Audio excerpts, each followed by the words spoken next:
Hi, welcome to Ammu semi kitchen. അപ്പോൾ എല്ലാവർക്കും എൻ്റെ ഹൃദയം നിറഞ്ഞ ഓണാശംസകൾ. അപ്പോൾ ഇന്ന് ഞാൻ ചെയ്യാനായിട്ട് പോകുന്നത് പായസത്തിൻ്റെ റെസിപ്പിയാണ്. അപ്പോൾ നമുക്ക് ഈ പായസം എങ്ങനെ റെഡിയാക്കാമെന്ന് നോക്കാം. അപ്പോൾ നമുക്ക് സേമിയ പായസം ഉണ്ടാക്കാൻ ആവശ്യമുള്ള ഇൻഗ്രീഡിയൻസ് എന്തൊക്കെയാണ് നോക്കാം. അതിന് ഞാൻ 1/2 ലിറ്റർ പാലെടുത്ത് വെച്ചിട്ടുണ്ട്.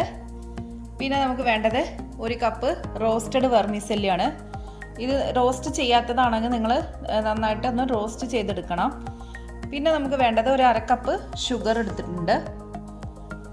പിന്നെ നമുക്ക് വേണ്ടത് ഒന്ന് വറുത്തെടുക്കാൻ, നെയ്യിൽ വറക്കാൻ വേണ്ടിയിട്ട് കുറച്ച് കിസ്മിസും അതുപോലെ തന്നെ കാഷ്യൂ നട്ടും എടുത്ത് വെച്ചിട്ടുണ്ട്.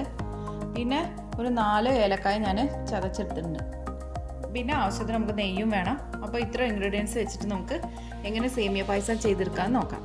അതിന് വേണ്ടി ഞാനൊരു പാൻ അടുപ്പത്ത് വെച്ചിട്ടുണ്ട്. ഇനി നമുക്ക് ഇതിലോട്ട് പാല് ചേർക്കാം. അതിലോട്ട് കുറച്ച് വെള്ളവും ചേർക്കുന്നുണ്ട്. എന്നിട്ട് ഈ പാല് നമുക്ക് നന്നായിട്ട് ഒന്ന് തിളച്ച് പൊന്നണം. അപ്പോൾ ഈ പാല് നന്നായിട്ടൊന്ന് തിളച്ച് വന്നിട്ടുണ്ട്. തിളച്ച് നന്നായിട്ട് പൊന്തി വന്നു. ഈ നേരത്തെ നമുക്ക് വെർമിസെല്ലി കുറച്ചായിട്ട് ഇട്ട് കൊടുക്കാം. ആദ്യം തന്നെ ഞാൻ 1 കപ്പ് ഇടുന്നില്ല, നോക്കിയിട്ടിടാം. ആദ്യം ഞാൻ കുറച്ചിട്ട് കൊടുത്തിട്ടുണ്ട്.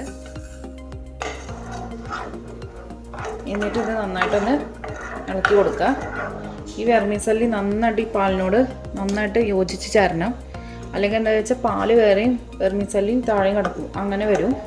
അപ്പോൾ നമ്മൾ നന്നായിട്ട് ഇത് കൈ വിടാതെ തന്നെ ഇളക്കി കൊടുക്കുക. പായസം ചെയ്യുന്നത് മുഴുവൻ ഞാൻ മീഡിയം ഫ്ലെയിമിലിട്ടിട്ടാണ് കേട്ടോ ചെയ്യുന്നത്. ഈ നേരത്തെ നമുക്ക് എടുത്തു വെച്ച പഞ്ചസാര ചേർക്കാം. അതുപോലെ തന്നെ നമ്മൾ പഞ്ചസാര ഇട്ട് കൊടുക്കുമ്പോൾ നിങ്ങൾ പഞ്ചസാരയുടെ അളവൊക്കെ നിങ്ങൾ ഇഷ്ടം പോലെ ചേർക്കണം കേട്ടോ. ഇപ്പം ഞാൻ ഇത് വെച്ചിട്ട് ഏതാണ്ട് ഒരു 10 മിനിറ്റ് ആയിട്ടുണ്ട്.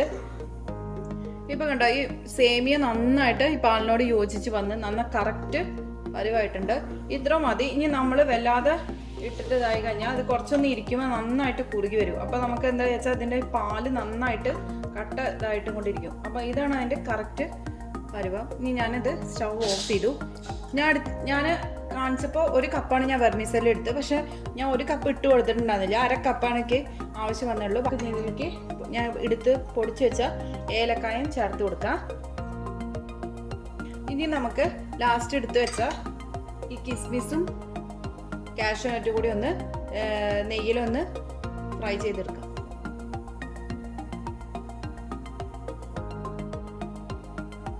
ഇനി നമുക്ക് ഇതിലോട്ട് ഈ കിസ്മിസും അതുപോലെ തന്നെ കാഷ്യൂ നട്ടും കൂടി ചേർക്കാം.